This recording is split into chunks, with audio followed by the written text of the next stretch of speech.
start by thanking Alan Fritz for giving me one of his books and inspiring me to paddle on the coastal side of Washington and Oregon, and appreciate that, Alan. So I would love to join your group. I think it's amazing that what we have in common is that we all love to paddle. So what I'm going to share with you tonight is my story actually in retirement, because I always hurried up and down the Columbia River, and I decided when I retired to just get to know it better. So I'm going to share my PowerPoint with you. I'll be showing slides from my kayak. And just so you know, it took me 2 years to do it, because I did it with family and friends when they could join me. And I didn't do it in order because I'm abstract random, and I like to just, when family and friends could meet me, I did a section of the river, and never intended to write a book, but it ended up each paddle that I did ended up being a chapter in the book. So that's what I intend to share with you. You can ask questions at any time. I'll have time for questions at the end, and I hope you enjoy my story. So the reason that my story is called The Journey of Reflection is because I grew up in Goldendale on a farm, which is about 10 miles north of the Columbia River. And so spent my life there exploring recreation and history and running up and down the Columbia to appointments. So this is the story of the journey. So I was asked to join a writer's group when I retired, and they kept saying, Laurie, you have all these stories, you should write a book. So I'm not really here to sell the book, but I want you to know it's available because it ended up being really fun. So it is on Amazon, but lots of other places along the Columbia River. And I'm willing to do these kinds of talks to any other groups that you might know. So it was my retirement. I taught high school for 30 years. I'm a journalist. So I love taking pictures and I love telling stories, and want to promote journalism any way I can. I learned about geology, wildlife, history, and the people I met really made it an adventure. I don't expect you to read this, but I just want you to realize that these are the chapters. So if you're a paddler and you want to do a certain stretch, then you would know, well, you could check out chapter 17 and paddle from that great new boat ramp at Willow Grove to Calf Lamet, and the stories from the river, including surprise waterfalls and bear tracks and things, come in that way. So I hand drew this map because obviously I couldn't Google this map, but John Day Dam is where I put in with my son Fletcher, right below. I did not go through the dams, and I was just reading some more today about how you go through the locks and what it involves for a kayak or a tripper. And so they do have dam angels, and I have volunteered to be one for some other groups of people that I work with. But so I got as safely close to them as I could. And you'll notice that circles are actually the paddles, about 15 miles, not in order, but they're the chapters in the book. So it's 26 chapters, and it's a scattergram. But anyway, I would never have started out on this journey unless I had some confidence and some skills. You know, we have a rule where we never take anyone out on the water with us unless they feel safe and that they have fun. Nobody gets hurt and everybody has fun. That's my two favorite rules. And so my husband and I met 36 years ago, and I started paddling, and those are some of the trips we've done. We went down on a 9-day guided raft trip down the Grand Canyon, and so that's why I call it my river of no return, because I ended up marrying him after that trip with him and his friends. And so we used to do wilderness canoeing and pack our Sawyer Kevlar canoe full to the brim. I made a spray cover with 17 feet of fabric by cutting 2 holes in it, and I did the fabric, and my husband Don did the snaps. And so it's been a journey, and that's the cool thing I like about life. And that's why I wear this necklace, honestly, not to be sappy, but life is a circle, and we all are the same people, but we grow, and you're always the same person, but you hope that, you know, you keep on going. So that's the background. This is our son Fletcher, and we just decided to put in at Lyle, Washington on an early spring day. Those are the same 2 kayaks we used for most of the journey. They're Jackson. I don't even think Jackson makes those kayaks anymore. One is an Ibis, and the lighter blue one is a Journey, and it has a rudder, which helped me on windy days. but I'm kind of stubborn, so I use the same boat the entire trip pretty much because I started with it, I wanted to finish with it. There are days where it served me well on the Columbia and other days where it didn't. This is where we first started geographically, just below John Day Dam. And one of the interesting things about the start with Fletcher, he had a job where he could come and volunteer at my outdoor schools I do, and plus paddle with me. So there you'll see some white spots on the left. Those are actually pelicans. And growing up in Goldendale, I never saw pelicans there when I was a kid. So the river has changed, as we all have, but that is the furthest east that I went on this trip. Soon we got into the river and we saw weed beds, and that's another new element that's developing on the Columbia as the water temperature rises. Some of them are fine and create new habitat for walleye and bass fishing. Others, if they have blue algae, can be toxic, as I'm sure you're aware, to pets and animals, like at Horsey Lake and other places where there's warmer water on down the river. Not far from past the Maryhill Bridge, this is an island where I grew up water skiing back in the days when a windy day in the gorge was just a day you couldn't go water skiing. So it changed a lot during my life. So you can see Fletcher in his kayak. As I said before, it doesn't take much water to float a kayak, and he's taken the short route. And that's one of the things I love about paddling is getting close to nature and taking a different course. And like Larry said about seeing the things at Disappearing Lake that you can't normally see. So I went ahead and stayed in the channel because my paddling muscles are not as developed as Fletcher's were. But then he got me because he's always trying to get his mom. So he had actually climbed the rock to go boo when I paddled by. And so the thing about paddling, you have friends, I'm sure you know, who make it be fun. And that's, to me, really the goal. But he likes to jump off of things, but actually I'm happy he did not jump off of that day. He just wanted to get his mom that way. This is what the gorge looks like further east. If you're in the urban area and haven't been upriver, please come and enjoy it. This is raptor land, red-tailed hawks and bald eagles, and have open room to fly. The town on the right of the screen is Wishram, which used to be a very important train hub. And the bridge that you see crossing is actually a railroad bridge. And this is the site of where Celilo Falls, now submerged, actually existed in the gorge. So it's called Celilo Park on the left side of the river, or south bank, if you will. And there is a nice park there and a ramp, and a great place to access the river. We always tried to travel safe because of the gorge winds. So this is my husband, Don, who helped me tremendously, and Fletcher on the way home. Notice we have the kayak strapped down to the car, plus we always strap down a bow line, which is the front of the kayak, and a stern line, which is the back, and tried not to speed on the way home. So many times when you paddle stretches of a river, I'm sure you realize that it's more than just, oh, you hop in the river and go. For these 15-mile trips, we had to hook up, decide who was paddling, go down to the takeout, drop a car, then go back to the put in and actually get in and make sure that you had the keys with you to the car that's at the takeout. There's all kinds of, things that can make your day or break your day. So as I paddled the river, I tried to start where I left off whenever possible, so I could actually say I paddled the river and covered those miles. So this is Fletcher and I taking off across from Wishram on the next paddle from Celilo Park. As we floated under that train bridge, we just took a minute, and I think we floated backwards and just had a break and thought about the impact of Celilo Falls actually being right under where we were. And I believe it was in 1957 when the Dalles Dam was put in, is actually which submerged the falls, which had impacted the lives and culture of people for thousands of years.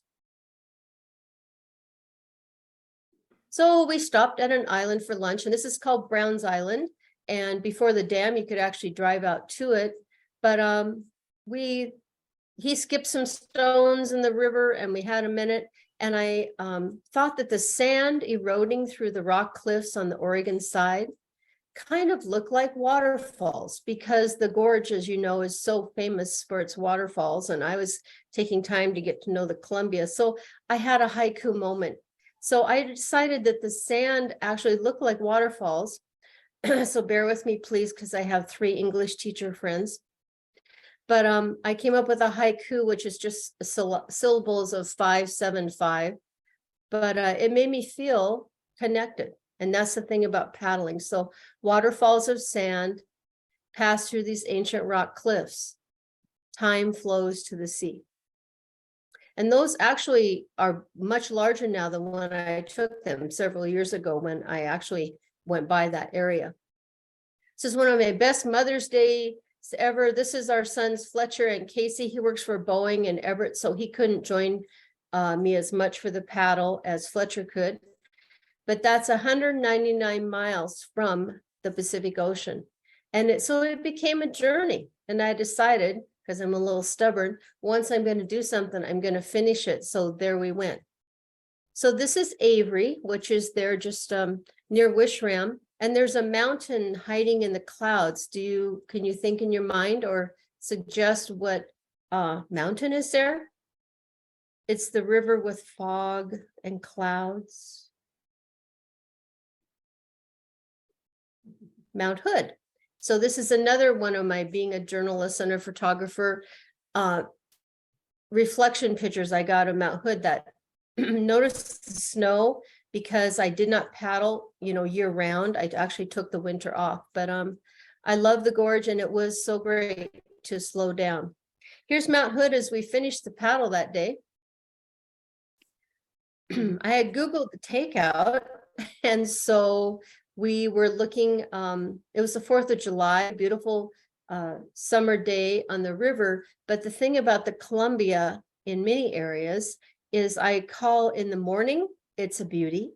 And in the afternoon, it can turn into a beast. So most of my paddling was done in the morning with lunch break and then off the water by the time it became beastly.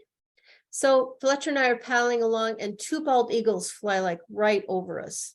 And so he goes, Mom, it doesn't get much better than that on the 4th of July to have the eagles. And we had an osprey dive for a fish right when we first put in. And he said, I should have got a GoPro so to capture all that. But, sometimes when I teach science with camps and things, and it's a thing about whether you feel something or you have to define everything. And I love learning the names, the scientific names, and knowing things. But sometimes when you slow down, it's really great just to not, being a teacher for 30 years, just to feel it and not have to name everything. So again, I did enjoy slowing down. Part of that is looking back. So this is looking upriver, because whenever you go on a journey, maybe you want to look back where you came from to reflect. So the gorge winds do amazing things to the clouds. And this is looking east just from just above the Dalles Dam. But Fletcher starts saying, well, where is the takeout, Mom? And I said, well, the map said it was here, but I don't know. And I was very careful about not trespassing, because we own a farm here, and I want to make sure that I'm respectful of people's property. But there was an industrial area, and then our car was parked at Spearfish Lake, but we couldn't see that. So Fletcher, being a problem solver, decided he's just going to lift our kayaks up out of the river, up over the rocks and over the railroad tracks, which is actually not good, because that is trespassing on the railway bank. But we were trying to get back to our car. And so he saved the day, and he got us over there. And then I realized that he had done that whole thing in flip-flops, because I haven't convinced him yet to wear proper water shoes for emergencies. But good thing he'd been working out at the gym. We're going to move on down the river now. This is one of my favorite areas to paddle, is Stevenson and Cascade Locks. This is my rancher friend from Ellensburg, Washington, Carla. And she had heard I was doing this, and she wanted to come be part of it for a day. So she bought that kayak, took it right out of the box, blew it up, and she was going to go do the Columbia River. So I appreciate her can-do attitude. And our other friend, Carrie, we had all three taught together. White salmon was our first teaching job. So it was kind of like a reunion. So here we are in the water, and this is across from Stevenson, Washington. And the distant geological formations are Red Bluff and Table Mountain. And actually, I love this slide because it shows the power of the gorge. That is half a mountain, because one of the largest landslides in North America occurred, people disagree on this, but maybe 1,000 to 10,000 years ago, I don't know. But anyway, the town of Stevenson now sits on the other half of that mountain. So it really did fall away, and the colors of the rocks and the beauty of it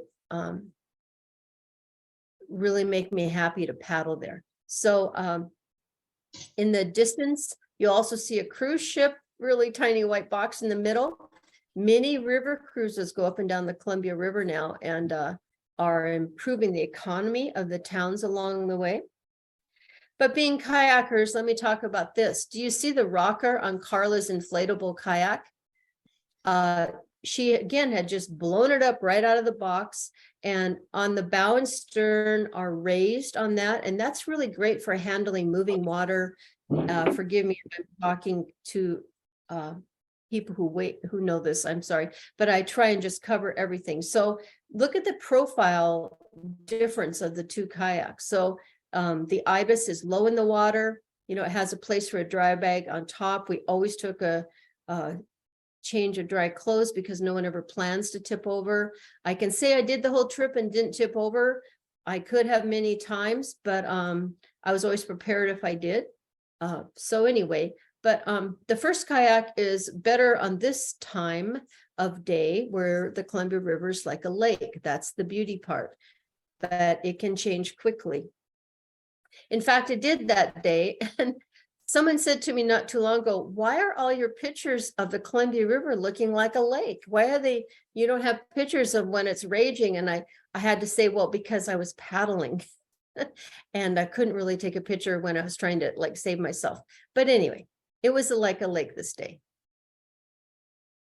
We continued on down and the wind came up. I ended up having to tow Carla because the wind was going to tip her kayak over through the Cascade locks. And this is actually the original locks that were built so the steamships and commerce could enter the gorge and avoid the Cascade Rapids.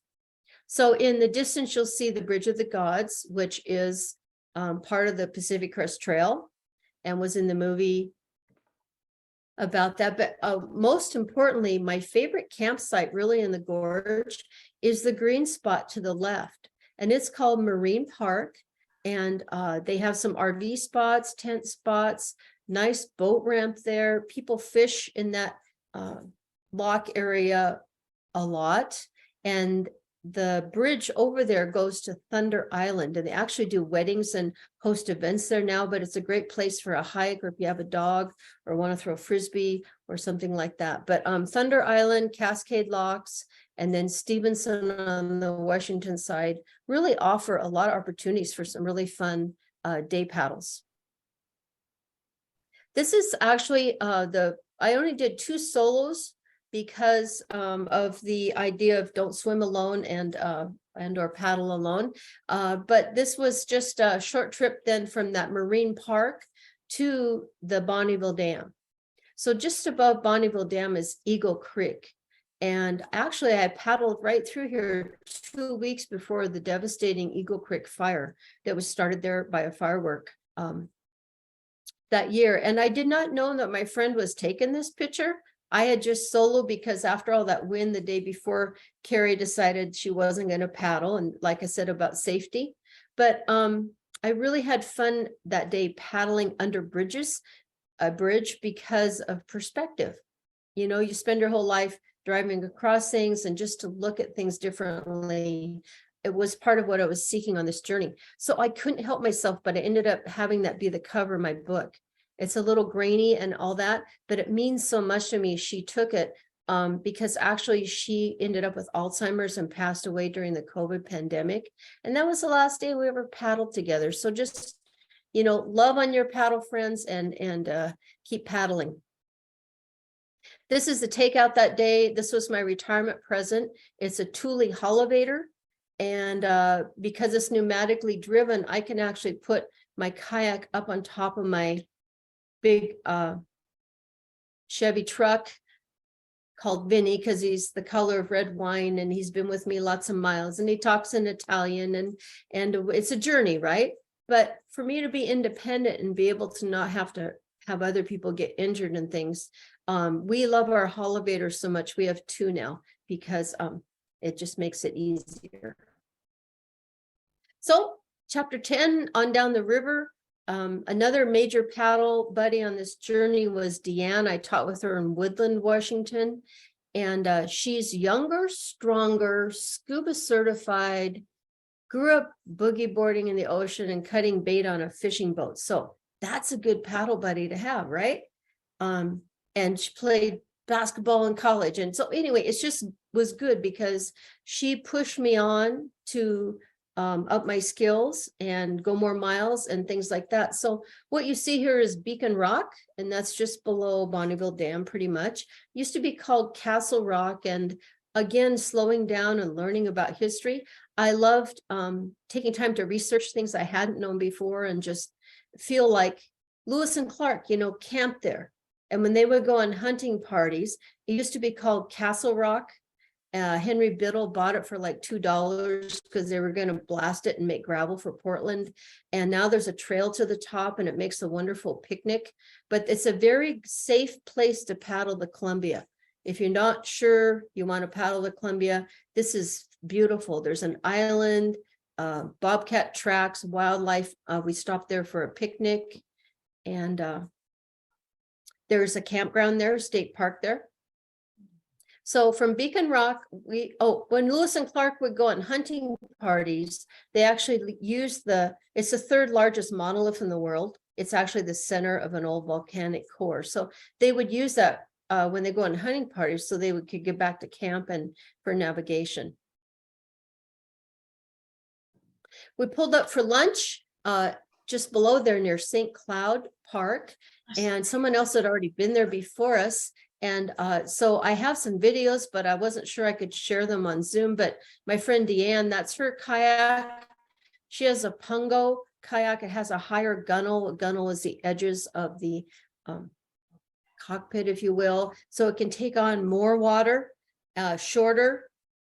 My boat was 17 feet. I think hers is 14. So she was very adept at handling any kind of situation we had, except for bear tracks. So we decided not to have lunch there and we kept moving.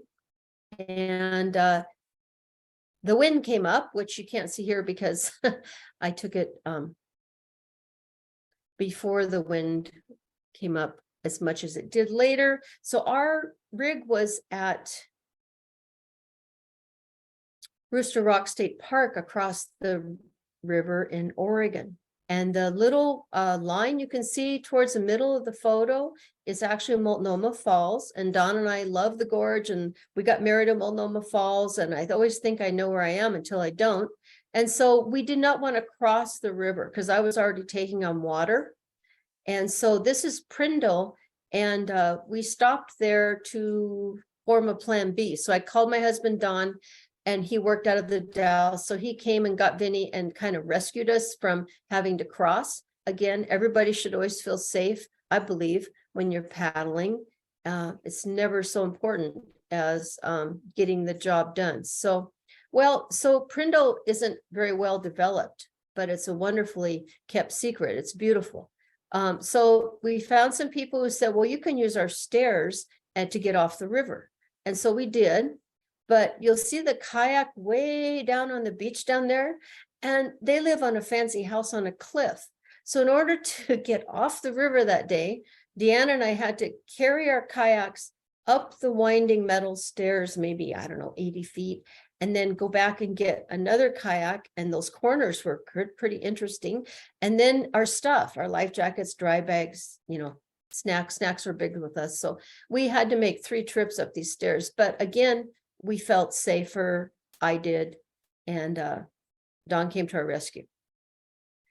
So speaking of safety, then I can say that I did not paddle in the winter. This is Stevenson, and that's my gnome that travels with me in the kayak at home in Goldendale. And it's you know, I don't think I'm going to paddle on that kind of day. So what I did in chapter 11, instead of trying to paddle, I researched other people who've done the Columbia River, and it was very interesting because I didn't really know that people have swam it. They've flown over it, they've boated it, they've sailed it, people are now paddle boarding it. And so it was very interesting. And I read about Robin Cody, who had done it, and had seen him at an author talk in the Dalles. And I read about Claire Dibble, who lives in Golden, British Columbia. And she's actually grew up in Maine. And she paddled the whole thing herself. 1,243 miles in a kayak that her and her dad built together. And she's like my inspiration. So she's young and creative, and she has an art exhibit in Portland right now, I think at the Blue Sky Gallery, from pictures that she's taken. And she got a grant from the Canadian Art Commission to work with her work in the arts. And can't wait to go meet her. So this summer we're going to go to the headwaters of the Columbia, and she's going to at Canal Flats is actually where it starts. I didn't know that the Columbia River flowed a couple hundred miles north before it turns and goes south. It's just so fun to grow up somewhere and learn. So I took the winter off and did that during the pandemic. In my cozy by my fireplace is my view from my house in Goldendale, and that's Mount Hood and a homestead orchard near where we live and all that. So that was my winter. But because Deanne is a more aggressive and sports person than I am, we got back out here on a 43-degree day. I think the water was 43 degrees. She does not like to wear hats, and she had 2 hats on that day. I wore her wetsuit and she wore her husband's wetsuit because we just wanted to get back on the river. So this is Cape Horn. You're probably used to driving Highway 14 maybe and looking at the spectacular view from up above. So this is what's below you at that point. So we were eager to try and make it to maybe Washougal, see how far we could get. I wondered if I should be answering any questions now. I see a couple things in the chat, and I don't want to ignore anyone. So Jennifer, can I answer some questions, or should I keep going? Yeah, I don't see, unless someone messaged you directly, what's in the chat are just some links I'd put in about Smith and Bybee and disappearing lake earlier. But yeah, maybe we can take a little pause and see if anyone wants to come off mute and ask a question, or you're welcome to type it into the chat and I can read it out.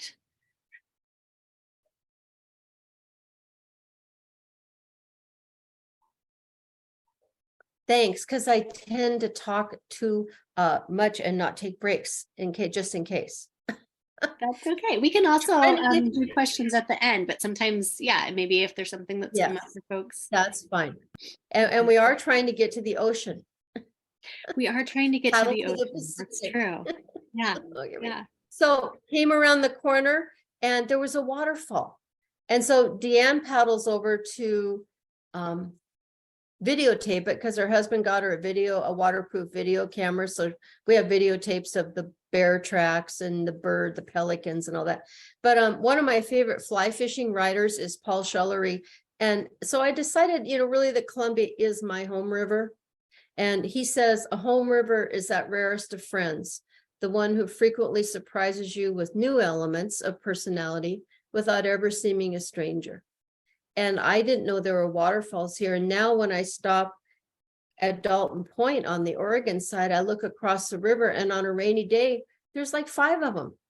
So it's a wonderful thing to slow down and discover things you didn't know before. So moving on down the river, this is quite a ways below. It was so hard to pick which stories to tell or parts of, but just to give you a feel for how the river changes and how lovely it was to to experience all that. This is Aldrich Point, and there are 2 John Day rivers in Oregon. And again, research is so enlightening, because John Day was actually a map maker and explorer. And so he has a river 10 miles east of Astoria, but also about 5 miles east of the John Day Dam. So not to be confused, but we're getting closer to the ocean here. So if you, I can't remember if you have access to the map or not, but Aldrich Point is kind of interesting. You have to look at a map and figure out how to get there if you're not from around there, but you'll see pelicans again. And so I recently did a bird/kayak talk with the Discovery Center in the Dalles, Oregon. And it was so fun because their raptor educator there, I would talk about these pelicans, and then she would interpret like, well, why are there pelicans there? And why are there pelicans so far up the river? And I assumed that the pelicans I saw at John Day Dam came from the ocean, but she said they came from the east in their migration from these other areas. And so again, the river's changing with the water temperature and all, but you know, you'll see the map strapped to the bow of my kayak. That's a waterproof Fish and Map Company map. We used it a lot. It shows boat ramps, shipping channels, towns, GPS readings. I loved it. And a dry bag. And then the orange item on my bow is a throw bag, which I'm sure you're probably familiar with, but it has maybe 30 feet of rope in it. And if someone does tip over, you can chuck it to them and pull them in, or they can rescue you, depending, whatever. And we always travel with a bow line and a stern line, again, so that if you go in the water, you can grab the line, or if you need to tie up, we just find it safe to have those options available.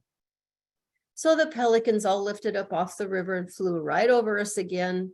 The magic of birds and nature, and so we just took a minute. And yes, Deanne has a video of it, but I'm not going to show it to you.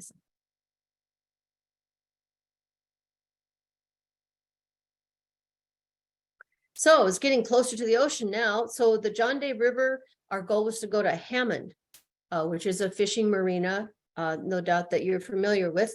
And so I called them my strongest paddling friends, which of course, Fletcher, our son, and then Cindy rafted down the Grand Canyon with her. She grew up in New York canoeing, and she floated through some of the rapids in the Grand Canyon because she thought it was fun. Not me, and then Deanne. So anyway, the ramp is very good at John Day River. We like that spot. And then Cindy's husband, Mark, and my husband, Don, were our shore support, which is, again, another safety thing, really. They kind of monitored our progress through the day because we were paddling with tides, wind, shipping channel. And I think they actually also checked out a few breweries along the way. This is the abandoned railroad trestle at the mouth of the John Day River. So we were all pumped and we were heading out into the Columbia for a big paddle, hearing before about Tongue Point, which is actually even recorded in Lewis and Clark journals about the nature of the difficulties there. But so anyway, we were going for it.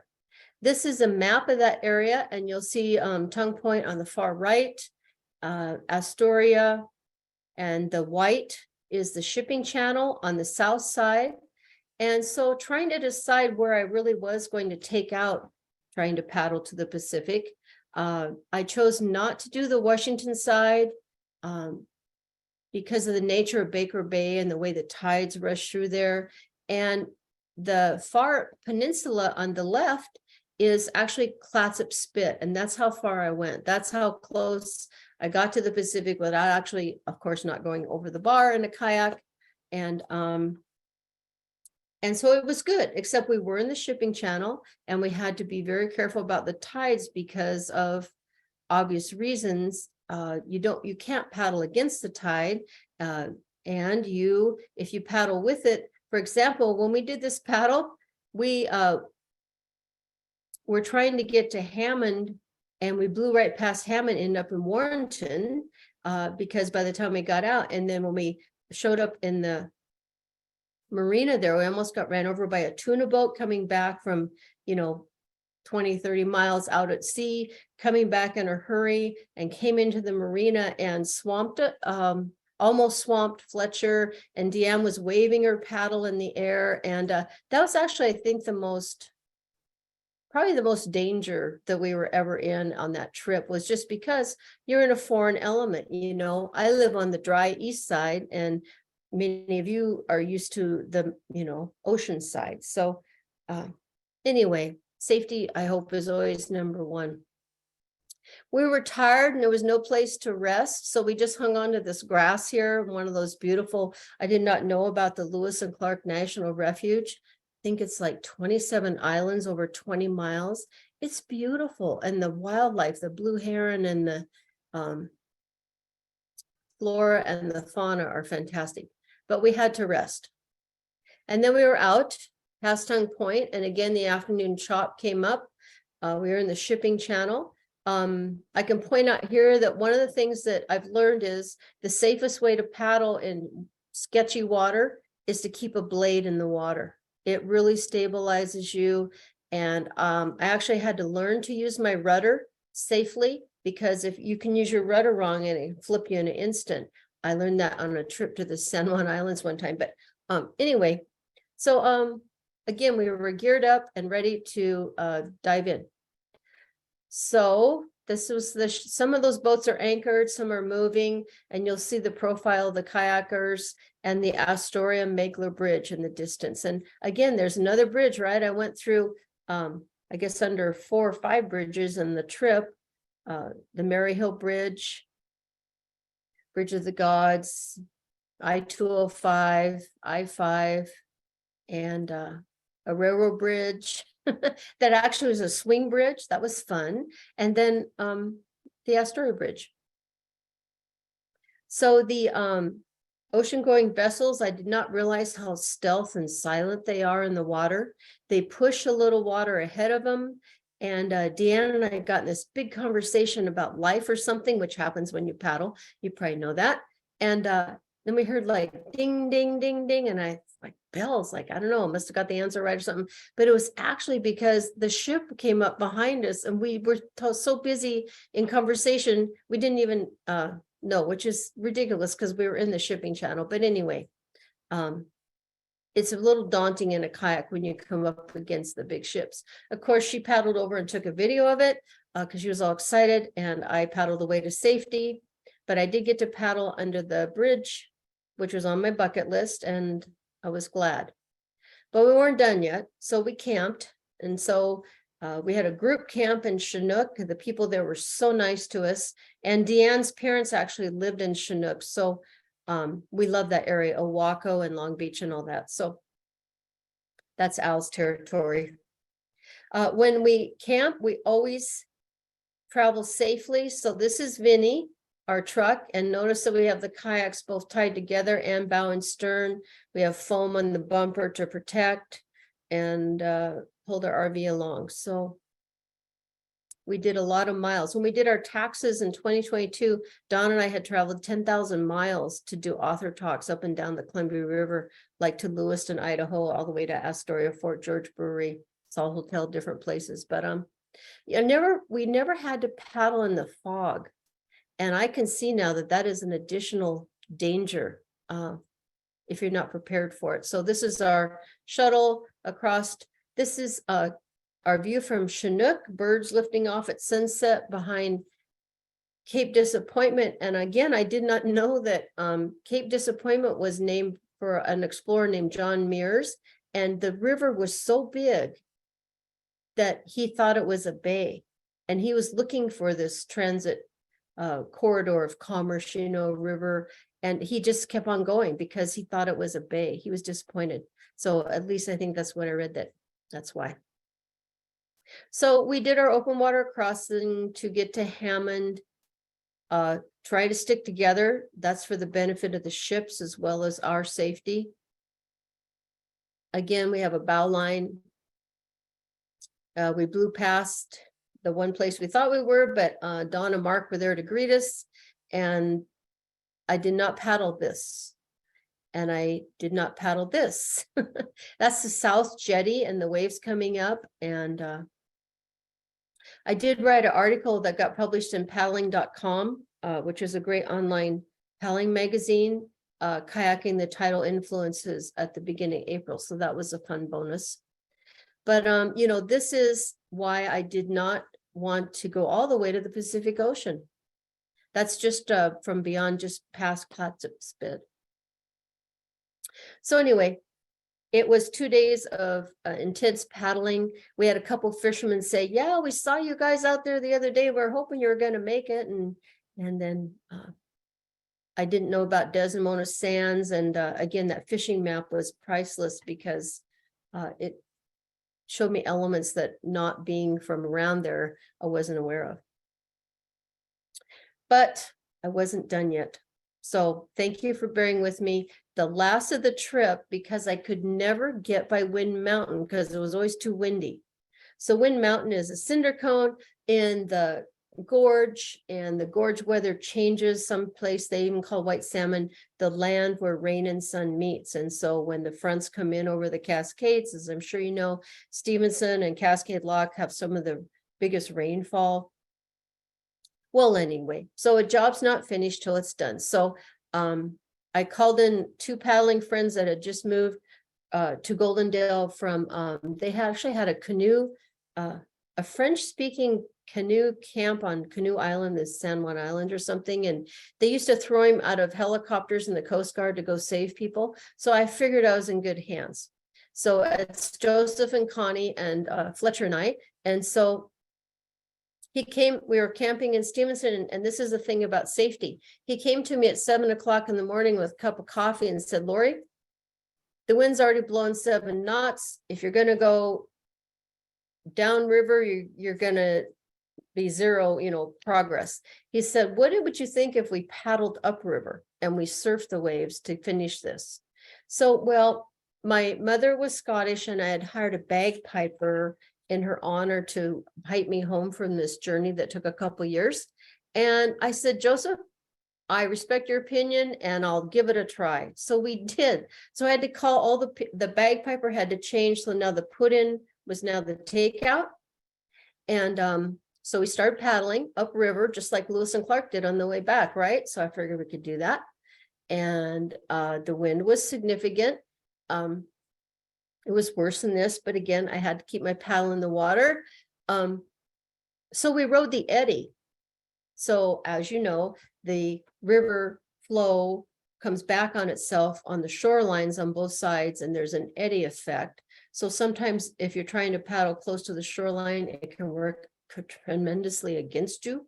It's really better to be out in the middle where all the excitement is. But sometimes in this day, we actually rode the eddy and surfed the waves, and we got to the takeout a half an hour early because we just kept paddling and riding that eddy. Again, you'll see interesting cloud formations in the gorge because of the wind. I love the geology I saw on the trip. There's just the thing about it being in a boat, a kayak, or canoe that you can get places you can't normally.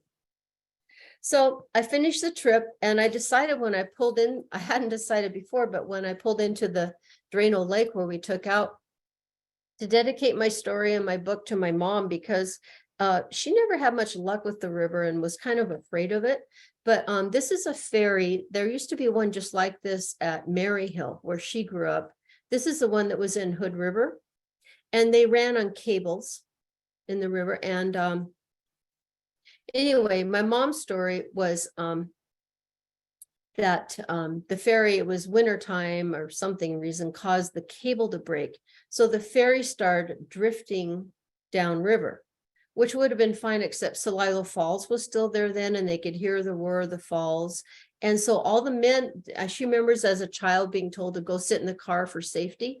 And the men on the ferry pulled up the planks and used them as oars to save the day and paddle the ferry to safety. So I decided that for all of her challenges and struggles with the river, that I would dedicate. So there's Rory O'Halloran, the bagpiper, and yes, I have a video of this, but I don't think it goes across Zoom. So anyway, you can imagine. It was a very windy day. I was worried both about his hat and his kilt. I wasn't quite sure, but it was pretty windy, but I finished my journey. So the 85-year-old gal in my writer's block wrote this poem for me. So just to honor her, I just wanted to read it. So my Columbia, it calls me with its song. It helps me. It lets me rest. It strains me. It fights me. It tests me. It shows me no mercy. My river, the Columbia. Without you, I would never be complete. And she now lives in Chehalis with her son, so I miss her. So pretty much that's how I paddled to the Pacific. And that's my website. And yes, the book's on Amazon, and there's some other, like Alder Creek Kayak is where I buy my kayaks, and they've been wonderful to me, and my book's there too. And the map, that fishing company map that I used. So thank you for having me. I appreciate your patience and signing in, and I can't wait to meet you in person. Thanks so much, Laurie. This was great. What a journey you had, and a tribute, to your mom was very special. And yeah, if we have time for questions, I wrote down a couple, but I'm curious if folks, you're welcome to come off mute or type them into the chat if you have questions. But maybe since you just mentioned that fishing map, Laurie, I don't know if you know, like, does it have a title, or if we walked into Alder Creek and said we wanted this fishing map, would they know what we're talking about? Yes, and it's actually called the Fish N, the letter N Map Company. Okay. And I called the owner to ask if I could show it more, and he's very uncomfortable with it being on the internet because he's afraid of copyright issues. But they have it at the Marine Supply Store at Jansen Beach also, and it's waterproof. I'm so glad it's waterproof. Anyway, it was a good tool. Were there other tools or websites that you use that you found helpful to figure out your put-ins and your takeouts along the way? Well, again, part of the learning experience, there's the whole Washington Water Trail and the Lower Columbia Trail. And yes, there's books been written, and Al's book, and there's all kinds of resources out there. That's great. Because you think the Columbia is a known quantity, but honestly, it changes daily and changes over time. And like right now, they're letting a lot of water out through the dams, so it's different than it would be if they weren't. Right. Yeah. I'm curious, did you have a radio on you? Or I know people are oftentimes curious about any gadgets that you used. If you were just using your cell phone to communicate with your land team, or did you have any sort of radio gear? Well, I am not only glad I never tipped over and got in the water that way, I also used the same cell phone the entire trip, which is a miracle because I could go out to feed my horse and drop my phone in the water trough, right? Or I could actually use the same cell phone for all these pictures for the entire trip. But a great thing is a dry bag for your cell phone. So it's on a lanyard and you can actually take pictures through it. I didn't always do that. I kept it in a different dry bag sometimes, but no, aren't we lucky? I mean, I can't believe what it would ever be like without cell phones or GPS technology. Or I didn't use that so much, but that map has GPS locations on it, which is really helpful when you're trying to find out exactly where the put in or takeout is. Yeah, little pocket computer is an amazing invention. Curious also, and I'm not seeing questions in the chat, but maybe actually before I ask my next one, I'm going to change my view so I can see more of us. Does anyone have a question that's on the call that you want to ask?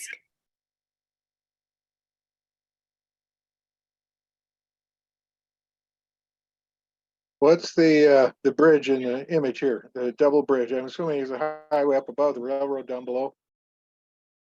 Yes, thank you for asking. That's the twin bridges at the mouth of the Klickitat River. And I actually used to teach in the town of Klickitat for 4 years, and I live in Klickitat County. And the Klickitat River is a wild and scenic river that's fabulous for steelhead fishing and just paddling. There are guided trips for whitewater and down it now. I see a lot of whitewater kayaks going up and down the road. And yes, that is the Klickitat River.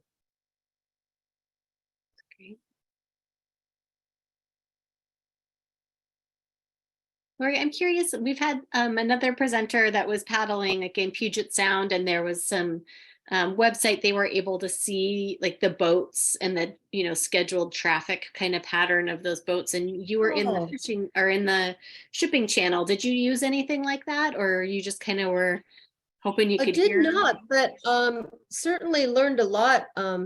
When I spoke at Fort George Brewery, I was interviewed by Cayman Radio, and she was telling me from where she lives, she has that app, and you can see where all the ships are in the whole shipping lane. The other thing I didn't mention, I think it's really interesting, is that Lewis and Clark first felt the tidal influence at Beacon Rock. So Hmm. I didn't realize growing up that the tide came so far up until a day about Ridgefield. We were trying to paddle and we picked the wrong time of day to get from Ridgefield to Kalama. And so we were paddling against the wind, and unbeknownst to us, the tide, because the houses, we were paddling like crazy and the houses were just like staying there. Like we were not going anywhere. So we finally made it to Kalama, but it was that day we were a couple hours late. Yeah. We've got a question here from Alan. I'm just going to read the whole thing. It might be long, but I think you'll have the answer here. So Alan says he's been a huge fan of your book. A couple of questions. On your most westerly leg, the three of you launched from Hammond Marina in Warrenton on an outgoing tide, paddled 3/4 mile out to the Desmona Sands shoal through the shipping lane, carefully watching for shipping traffic. When it's clear, your party paddles back across to Clatsop Spit just past Jetty Lagoon. Why did Deanne and you prefer it over the shore route? Well, there's a bay there. So we had to decide whether or not to do the open water crossing across the bay or play it safe and stick along the edge of the bay. And I think we were all trying to finish. So if that's what he's asking, I guess that would be my best answer, is the most direct route, even though it was challenging. And we actually stopped there and waited for some ships to go by before we all stuck together and did our entrance into the thing. So I hope I answered that. Yeah, is it muted? Am Nope, I you're on? off mute. We can hear you, Alan. There you are. Hi, Oh, yes. hi, Laurie. Yeah, the Jetty Lagoon, I think is the bay you were thinking of. Yeah, Hammond is, it looks like almost a straight route right along the shore, and then you got to jump Jetty Lagoon, but you actually went farther out there, like 3/4 mile. That's where all the ships are. And I'm thinking sometime Yes. of going from Hammond to where you were, but I feel just a little nervous about going that far out. And that's kind of in the second question. You were looking for an eddy current, or you a lot through your book, you tend to just go right out into the middle of the Columbia, whereas a kayak, I tend to just stay on the shore. I know, Al, it's so much fun to go fast. So that's my friend Deanne's influence on me, because she would say, we're just going in the channel. Mhm. There's a couple islands where the eddy comes back on the Washington side and you can't paddle against it and without being exhausted. And so but no, on the finish, I have to say, there's people windsurfing out there on the Jetty Lagoon. It's a very popular place, so it seemed safe enough. And we had scouted it because I after doing river trips and things, how the importance of scouting a river, because they change all the time also, to know what you're going to do, or if you're going to portage, or because we've done some paddling on the Klickitat River, and I got to say it's really fun, but you really need to scout it because there can be new logs, or like even on the Lewis River, near Woodland, it changes, and it can make or break your whole trip if you run up against a log jam or something. But no, Clatsop Spit is evolving now too. I believe they're making a new landing there for cruise ships because they have so much cruise ship traffic. And they needed another place or something, because the actual beach where I landed last time we were there is now like a construction zone. So I'm not sure exactly what's going on there, but I wouldn't have felt safe going any further than I went. Okay, I saw the Jetty Lagoon is pretty shallow. I was just looking at it going from point to point. And I think, yeah, talking about the islands and your eddy currents, that's in the second question. So you were, Alan, did you want to go ahead and ask that second question, or did you get your answer in the? counting on those eddies, yeah, because they're not in your tide charts. And I read people going to Deception Pass and the tides going under the bridge. They go off to the side, whoosh, the eddy brings them back out in the middle, down they go. Oh, You're the only other person I've read doing that, but you're doing it, you know, sort of in my backyard on the Columbia. And I just tend to go point to point and don't even know that they're out there or count on them. I just sort of, you know, eyeball a route, look at the tide and go. Laurie, or I mean, your friend, Deanne was able to help you find those. well, she was, and it, you know, the flow of the river, I think it's the largest of volume. So whenever you have that much, third largest volume on the West Coast or something like that, when you have that much volume, particularly in the spring runoff, it's really nice to have it work for you, rather than against you. But okay. so that's why the map is helpful.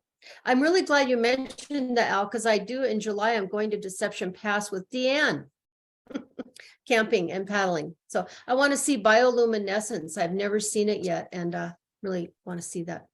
That's Thank on my you. list too. I want to retire. Thank you. I taught high school for 30 years. I really needed to retire. Yeah, you earned some time off of high school for 30 years. Hey, Laurie, there's a question there's a question someone put in the chat to me, asking about camping. Did you camp much? Where did you camp? Were any of them primitive non-campground sites? Yeah, so I did not camp much. And some of that's because of when people and friends could join me. But the marine park in Cascade Locks, I highly recommend as a paddling mecca, like just a base camp, and you could go, you know, do lots of different things from there. But the one night we were going to camp was paddling from Ridgefield to Kalama. But the other friend who came couldn't spend the night. So we ended up paddling like over 17, maybe 20 miles in a day against the wind, against the tide. I mean, you had to just stop and collapse on the beach and just wait for the tide to change. I don't know why we were not feeling strong that day, but it's exhausting because there was no place to get out. I think that's the thing, you know, if you know you can get out and rest, but when you can't get out and rest because you'll lose so much ground, or you're too far from the shore, or you just need to get it done because of a shuttle pickup or something like that. So, but there are wonderful state parks on both sides of the river for camping. And Steve, you asked this question, and we record almost all of these meetings and post them to our YouTube channel, which is linked off of our Facebook page.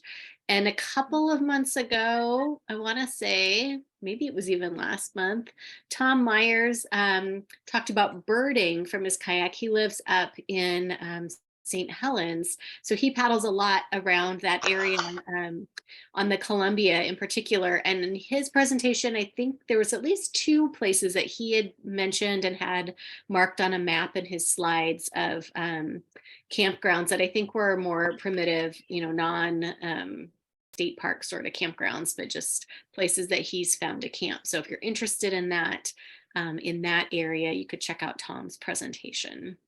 Okay, thanks. Okay. Yeah. Any other questions? We're at our end time now, but before we end, just wanted to see if anybody else had a question you wanted to ask. Feel free to come off mute or pop it in the chat.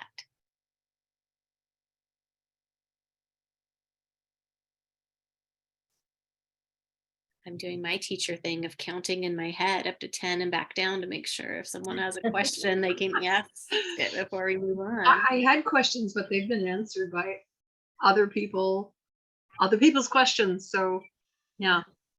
The biggest thing I wondered about was the boat. I think it was Carla was paddling the inflatable when I saw the both ends up, I was like, oh my gosh, how does she get anywhere in the wind? And you told her.